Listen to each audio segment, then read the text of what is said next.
Hey guys, and welcome to the next tutorial. Today we are going to be looking at how to create this very simple letterbox effect. You see this in a lot of movies where you've got the black bars at the top and the bottom. It's very simple to do and we're going to jump in it right away. So the first thing that we need to do is we need to import our media.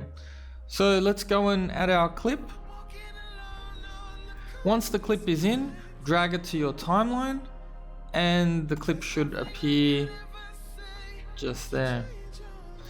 Alright, so once you've done that, then you will need to create an adjustment layer.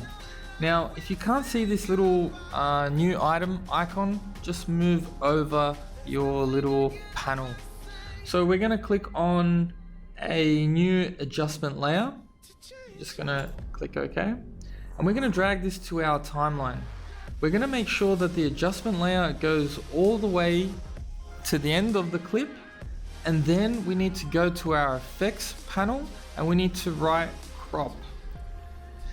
We are then going to drag the crop to the adjustment layer, and then what we need to do is we need to look at two different values, the top and the bottom. So we just set them both to 12, and if you've done that correctly, you can see that you've got the two bars on the top and bottom of your clip. Now, because you've taken away a little bit of the top and the bottom, now you've got a little bit of wiggle room for your main video. So if you want to move that up or down, you can click on the video and then you can go to position and you can move it to whichever way you want. You don't want to go too far because then you will see that this black bar is getting actually bigger. So we're just going to keep it within that frame, and when you're happy, that's it.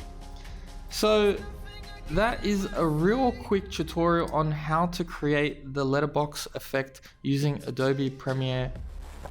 Anyways guys, I hope you've learned something and I'll see you next time.